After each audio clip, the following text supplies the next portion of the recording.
તો સાયબર માફિયાઓ સામે સરકાર કડક એક્શનના મોડમાં હોય તેવું લાગી રહ્યું છે। તો ડિજિટલ છેતરપિંડી કરનારા સામે સરકાર હવે એક્શન મોડમાં આવી ગઈ છે।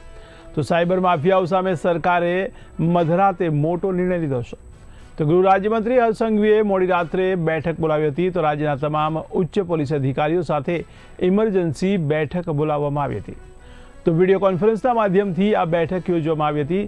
ત્યારે આજથી રાજ્યમાં ઓપરેશન મ્યુલ હન્ટ 2.0ની શરૂઆત થશે। તો સાયબર ક્રાઇમના કેસોનો ચિતાર ગૃહમંત્રી સમક્ષ રજૂ કરવામાં આવ્યો। તો ભાડે અપાતા બેંક ખાતાઓ પર પોલીસની હવે નજર રહેશે। ત્યારે સાયબર ઠગાઈમાં પ્રત્યક્ષ કે પરોક્ષ રીતે મદદ કરનારા સામે પણ એક્શન લેવા માટે આદેશ આપવામાં આવ્યા છે।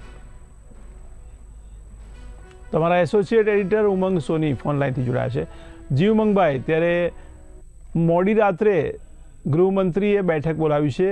સાયબર માફિયાઓ સામે સરકાર કડક એક્શનમાં હોય તેવું લાગી રહ્યું છે, તેને લઈને આપ શું કહેશો?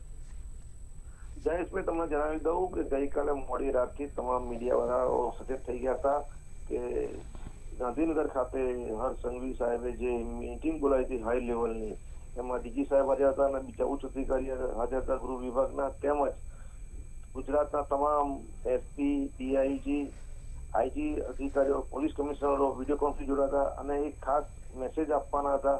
તેથી મીડિયા બી મોડી રાત સુધી અટકો લગાવ્યો હતું કે શેના માટે મીટિંગ બોલાવી હતી। છેવટે મોડી રાત્રે હર્ષ સંઘવીએ જાહેરાત કરી છે કે જે સાયબર માફિયાઓ હમણાં બહુ સક્રિય થઈ ગયા છે ગુજરાતમાં અને દેશભરમાં, ખાસ કરીને સાયબર ક્રાઇમના કિસ્સાઓ ખૂબ વધી ગયા છે। જે મધ્યમ વર્ગ લોકો હોય ખાસ કરીને એમાં ટાર્ગેટ બનાવે છે, તેમને ખબર નથી હોતી। એ રીતે જે રીતે આ સાયબર ક્રાઇમના હજારો કરોડ રૂપિયાના જે ગોટાળા બહાર આવ્યા છે, જે લોકોના પૈસા જતા રહ્યા છે, તેના માટે મોટું એક્શનની જાહેરાત કરી હતી। એટલે જે આ જે ઓપરેશનનું નામ જે આપવામાં આવ્યું હતું એ બહુ સરસ નામ આપ્યું હતું। જેનું ઓપરેશનનું નામ જે સર્જિકલ સ્ટ્રાઇક કરવાના છે, જે મ્યુચ્યુઅલ એકાઉન્ટ બાબતે તેનું ઓપરેશન મ્યુચ્યુઅલ હન્ટ 2.0 એ જાહેરાત કરી હતી। ગઈકાલ રાતથી જ કેટલાય સમયથી તમને ખબર છે કે થોડા સમય અગાઉ ગાંધીનગર ખાતે સાયબર ક્રાઇમની અલગ કચેરી શરૂ થઈ હતી। તેમના વડા તરીકે રાજદીપસિંહ ઝાલા જે બાહોશ અધિકારી છે તેમનું નિમણૂક કરાવી હતી। આઈ થિંક તેમાં 50થી વધુ પીઆઈઓની નિમણૂક કરવામાં આવી હતી કે જેથી દરેકે દરેક જિલ્લામાં સાયબર ક્રાઇમની પોલીસ સ્ટેશન છે। તદુપરાંત ગાંધીનગર ખાતે અલાયદું આ પોલીસ સ્ટેશન ઊભું કરવામાં આવ્યું હતું, જેના કારણે ગુજરાતમાં જે સાયબર ક્રાઇમના કિસ્સા છે તેના પર લગામ લગાવી શકાય। આ સાયબર ગઠિયાઓ એટલા બધા હોશિયાર હોય છે કે તે સાયબર ક્રાઇમ કર્યા પછી જે પૈસા છે જે ગરીબ લોકો છે એના એકાઉન્ટ ભાડા થતા, જેને મહિને 5,000 રૂપિયા જેટલું ગરીબોના ખાસ કરીને ગ્રામીણ વિસ્તારમાં એકાઉન્ટ ખોલાવે, તેમની તમામ કીટ એમની પાસે લઈ લે અને મોબાઈલ નંબર તે પોતાનો આપે। કોઈ કિસ્સામાં તો બેંકના કર્મચારીઓની પણ મિલીભગત હોય છે, તેમને ખબર હોય છે કે આ વ્યક્તિ એટલો પૈસાવાળો નથી, ગરીબ છે, તેના ખાતામાં હજારો કરોડો રૂપિયા ક્યાંથી આવે છે, તે ખરેખર તેની જાણ તેમને તેમના જે તે બેંકના ઉચ્ચ અધિકારી કરવાની હોય અથવા પોલીસને કરવાની હોય, પરંતુ આ બેંકના કર્મચારીઓની મિલીભગતથી આખું આ રેકેટ છે તેમાં આ સાયબર ક્રાઇમમાં સફળતા મેળવી હતી। પરંતુ છેવટે ગુજરાત સરકાર જાગી છે અને આવા સાયબર ક્રાઇમ માટે જે કરતા હોય તેના માટે સર્જિકલ સ્ટ્રાઇક શરૂ કરી છે। હવે આ સર્જિકલ સ્ટ્રાઇકનો જે ગુનેગારો છે, જે મેઇન ગુનેગારો, નાની માછલીઓ તો પકડી જશે કે જે ગરીબ બિચારા હોય 5-10 હજાર રૂપિયા ભાડે એકાઉન્ટ આપીને તેમને ખબર બી ના હોય તેમના ખાતામાં કેટલું ટ્રાન્ઝેક્શન થઈ ગયું છે, પરંતુ જે મેઇન માફિયાઓ છે જે આ પૈસાની મોટાભાગે હેરફેર કરે છે તે પકડાશે તો જ આ સાયબર ક્રાઇમના કિસ્સા ઘટશે। નહીં નાની માછલીઓ પકડાશે અને મોટા માછલાઓ પોતાનું કામ કરતા રહેશે।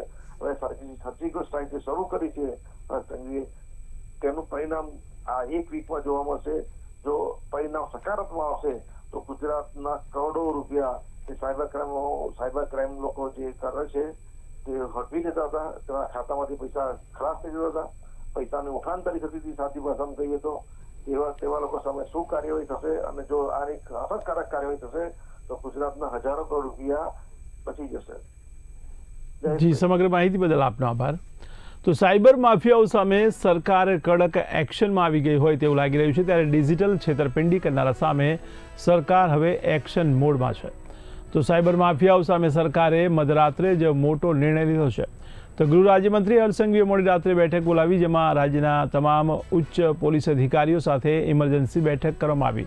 તો વિડીયો કોન્ફરન્સના માધ્યમથી આ બેઠક યોજાઈ, જેમાં ઓપરેશન મ્યુલ હન્ટ 2.0ની શરૂઆત કરાઈ. તો સાયબર ક્રાઇમના કેસોનો ચિતાર પણ ગૃહમંત્રી સમક્ષ રજૂ કરવામાં આવ્યો.